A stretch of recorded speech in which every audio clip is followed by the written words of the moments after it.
We thought we'd delve into the bad economic news for the government today. The latest inflation figures came out yesterday. We're recording on Thursday morning, showing inflation has stuck at 8.7%. And actually, rather than coming down, it's made it into the fourth month in a row that price rises have exceeded the forecasts. And not only that, but core inflation, which excludes the price of food and energy, which have been volatile lately, has actually gone up. And to try and tackle this, we expect the Bank of England later to put interest rates up again for the 13th time in a row. Obviously, the political pain here is that people's mortgage repayments are going to massively increase. I think there's 1.5 million people set to remortgage this year. And of course, Rishi Sunak's pledge was to halve inflation this year, which he may still be able to do, but it's looking tighter. I think there's a couple of obvious things to say here, Anoosh. One is that older people say, of course, interest rates were much, much higher in my day. They were. But of course, the numbers were much, much smaller. So these are very, very high numbers. And if you look in detail at average household payments and so on, some of these payments are going to be completely impossible. First thing to say. Second thing to say, British politics generally, and I include the Labour Party and the opposition parties, as well as the Conservatives, have got no answer to this whatever. Third thing, very briefly to say, Rishi Sunak at the beginning of the year gave the country 5 pledges or promises or ambitions for the year. One was to grow the economy and one was to halve inflation. And it now looks that those two things may be mutually incompatible. These interest rate rises you were talking about, and people are now saying it may top out at 6% eventually, the Bank of England, will almost certainly drive the economy into recession. And we've even had a senior advisor to the Treasury say in terms that the Bank of England must now drive Britain into a recession, must create, quotes, the fragility and the uncertainty of a recession to stop firms putting up prices and to stop workers asking for more money. This is an absolutely extraordinary and, in my view, unprecedented situation. Yes. And of course, it runs counter to everything Rishi Sunak is supposed to stand for. He's not only supposed to be a man who stabilises the economy, but also he's supposed to be the numbers guy. You know, he's the maths to 18 person. And it looks like he completely misread the situation when he was making those pledges you mentioned. I think that's a fair summation of where we are. I think one of the problems he has at the minute is he doesn't seem to have a very solid plan for how to help people with their mortgage costs. So while it looks like he's kind of failing on his promises, there's an increasing amount of panic by homeowners, kind of worrying about paying their bills, and Rishi Sunak does not seem to have like a solid plan to support them at the moment. Well, there was a rumour, wasn't there, and pressure indeed from some Conservative politicians, Jake Berry, Jonathan Gullis, to actually help people, you know, give people some relief on their mortgages in order to soften the blow. What's happened to that? Well, the government don't want to do that because they don't want to inject more money into the economy because they think that might stoke inflation even further. But there's an interesting change or pivot going on right now. Rishi Sunak came into government and he basically said, we'll solve inflation, that's our responsibility. And we've talked about this before. Liz Truss made a clear distinction and said, no, that's the job of the Bank of England. And actually what we've seen this week, as Andrew mentioned with some of the advisors, and also Mark Harper, the Transport Secretary on Sky last night, is an intimation that maybe the Bank of England has got it wrong in the past. So there's that shift of responsibility. And I think, as I wrote in Morning Call this morning, that's actually a risky strategy. I'm not sure they can pull that off because they spent 6 months saying, no, we're responsible for this. Look to us. We'll halve inflation. Because in part, they thought that was an easy win. They thought, as many of us did, as we did on this podcast, to be fair, we thought that was going to happen once energy prices fell year on year post after the invasion of Ukraine. And if he doesn't achieve that, well, it's a bit late in the day to go, actually, it was the Bank of England's fault all this time. I think he said it's on me personally, didn't he, Rishi Sunak? If he didn't, was his phrase, which is actually, you know, governments at the moment can't control inflation. It's not their job. And as to the Bank of England, I spoke to Jake Berry this week, and I've also spoke to John McDonnell from the Labour left. And you close your eyes and they were both saying exactly the same thing. The Bank of England, they both said, asleep at the wheel, injected far too much money into the economy too early on, then didn't get across inflation until too late, and we're all paying the price for it. And they both think, frankly, that the leadership of the Bank of England should be cleared out and replaced. So there is a radicalism which spans both parties, spans the right of the Tory party and the left of the Labour Party. But at the centre, it is still absolutely orthodox Treasury speak. The Labour Party is saying, trust the Bank of England. You know, we made them independent. We trust them too. Jeremy Hunt is saying, at least in public, trust the Bank of England. And it seems that we are now tied to an incredibly orthodox form of economics, which allows no way out beyond, and again, both the main parties are talking about this, putting pressure on the clearing banks and the lenders to treat borrowers more leniently. And possibly even occasionally to allow savers a little bit of the huge profits they're making from the price rises. And the only difference that I can see at the moment is that the Tories are more keen to do this by consensus, get the banks around the table at the Treasury, get them to agree that they're not going to repossess homes except under these circumstances, get them to agree that they're going to allow people to switch to interest-only mortgages or whatever it might be. Whereas the Labour Party is saying it shouldn't be a conversation, it should be a demand, it should be an insistence, and perhaps even with the threat of a windfall tax behind it if they don't play ball. But that's the only difference at the moment. Yeah. Rachel, is that enough of a difference for the Labour Party, their plans? I think, well, they've said a few things, haven't they? One is, and it's an instruction, as we would have had during, the pandemic, to ensure it happens rather than, it being just an urging of banks to do this. So anybody who wants to take a kind of a holiday from their current payment structures, doing so and seeking support would not affect their credit rating, which is kind of like an important signal for in terms of social mobility and helping people to kind of stay on a solid path, which kind of has been ignored at other times of financial hardship, for example, during the 2008 crisis. And Rachel, I don't know if you would agree, but I would say these are all useful measures, but they're very small given the scale of the crisis facing millions of people around the UK at the moment. Yes, and of course people will be used to those massive measures that the government's brought in very recent memory during the pandemic under Rishi Sunak as Chancellor. So, we've had a lot of polling and we've spoken to Ben Walker, our polling expert, on how the sort of mindset of the nation has shifted slightly into thinking that, government should have big interventions for crises like this all the time. We saw it with energy costs as well. Will this be a big hit to Rishi Sunak's reputation sort of publicly because people don't see the government helping them like they have done in recent years? Yeah, definitely. I think Rishi Sunak has connected himself to these 5 pledges, but these 5 pledges, they run out of date at the end of the year. The end election should be coming the year after. So what's he going to do then? I spoke to 3 different ministers in the past month, and I said to them, what is the Conservatives' vision for the country 5 years from now? One laughed awkwardly. Another one I said, I don't know. And the third one just gave me a garble of abstract nouns. So I think they accept the fact that they don't actually have a vision beyond these 5 pledges. And if they can't even deliver those, they're in a really tricky position going forward. And one of the reasons that they don't want to do so at the moment is because they say, if we say we're going to do this and this in the future, they don't have the credibility for the public to listen to them. And they say we need to achieve or deliver these 5 pledges. And at that point, we'll have the credibility to do so. So if he doesn't deliver on them, the campaign for the next general election is going to be very tricky.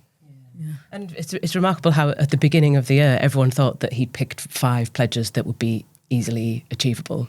And he's already in so much trouble. It's kind of pretty stunning, really, that it's turned so as quickly as it has. I mean, we haven't talked about the debt to GDP ratio. We haven't talked about the small boats. And it seems that the better the weather, the more crossings, and that there's been almost no impact at all from the measures so far. The backlog on processing asylum claims is getting bigger, not smaller. And then, of course, there's waiting lists. How are they possibly going to get waiting lists down, given the state of the staffing and the remaining industrial action inside the NHS? It seems that on almost all the pledges, he may fail. I think more importantly as well, it's about how people perceive him to have done. We had finally got some great polling out this week about how people understand inflation and what halving inflation means. I think it was a majority of people believe that halving inflation by the end of this year means that next year goods and services will cost either the same or they'll cost less. So people are conflating inflation with affordability, cost of living, because obviously inflation is just the rate at which prices increase. So if you reduce inflation, it just means they're rising less quickly. Yeah. So the public are expecting him to do something that he's not even saying he's going to be able to do. So they're on completely different paths. They're misaligned. Yeah, to be fair to Rishi Sunak, he does keep saying that we have very poor maths education in this country, and this may be the best evidence of it so far. 60% of people, 60%, it's crazy.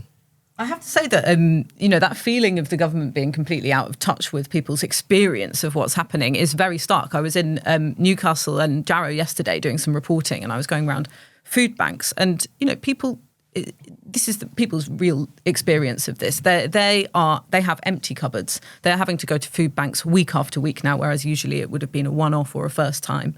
And they, I spoke to one mum in her 40s. She'd worked as a care assistant. She had to leave her job in order to be able to look after her kids because her work wasn't going far enough. She was having to use the food bank while working in care. And she said that she's keeping tins behind in her cupboards, not for herself, but for her 14-year-old son, and going hungry herself. That is the reality of what some people are experiencing. And that's people who have been working, that's people who are working because, like you mentioned, Andrew, in the NHS as well, salaries just aren't going as far as they used to.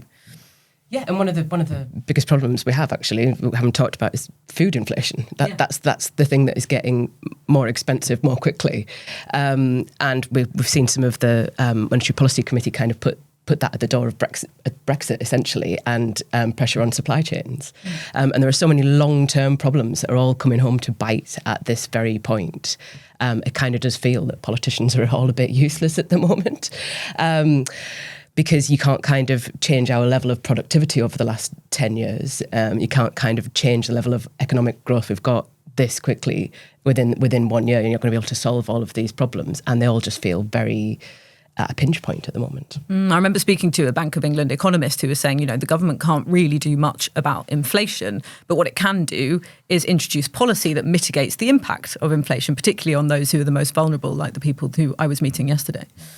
And I think it's weird. We've got this very strange political period. You've been, Anoosh, at the pandemic inquiry, and you were talking in this week's magazine about the austerity boys, yes, about Osborne and Cameron, and to a lesser extent Hunt himself, of course, giving evidence about the austerity years. We seem to have gone from a period where we had austerity and a government which barely seemed to believe in the state at all, to, because of the pandemic and the war, a kind of forced socialist government with Tories on top of it, where they've been spending large amounts of money in the economy to support people's energy bills and in all sorts of other ways, eat out, help out, and all of that.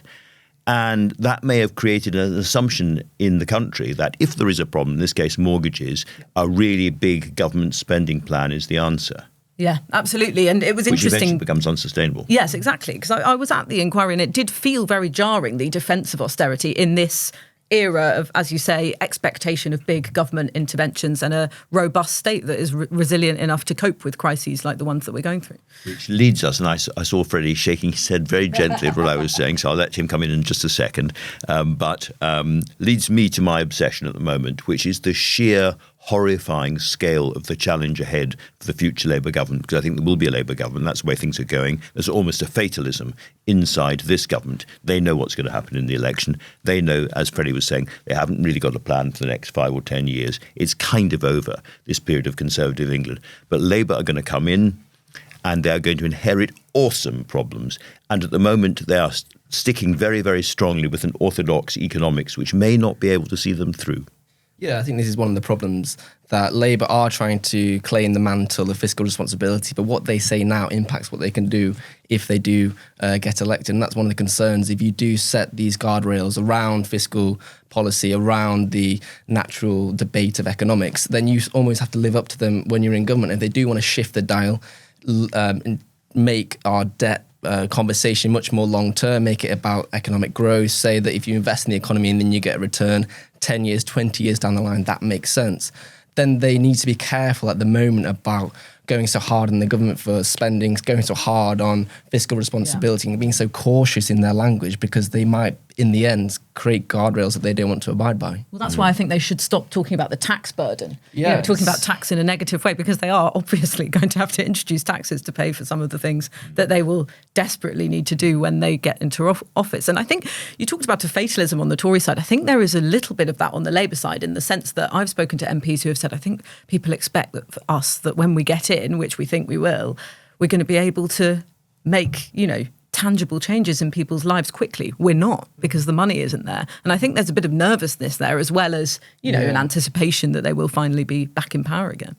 There are things that they can do, I must say, without spending a lot. For instance, look at their labour market reforms and their collective bargaining reforms and their workers' rights reforms. These are big things that are basically regulation. They could do so without spending a lot of money. It's a really big one as well. But I think everything that Labour is saying at this point is kind of aimed at solving their brand problems, which would be around spending and would be around tax. And it's kind of, I don't know how useful most Labour politicians' statements are until we get that final fiscal statement before the election. And then I guess we'll see sort of the colour of their money. At the minute, it's all political position, it feels. I was talking to a very senior former Labour figure, I won't say who said what people don't yet understand, however, is just how different it will feel with the Labour government. That in itself will make a big change to the mood of the country. I think having a country where the people in charge of the big departments are people like Keir Starmer, working class boy made good, Angela Rayner with her backstory, Wes Streeting, extraordinary East End background. So in other words, people who come from working class or lower middle class families who have kicked and fought their way up by kind of self-discipline, determination, grit, eloquence, etc., rather than the Etonian kind of inner circle of posh boys. I think that in itself will make this country feel very, very different.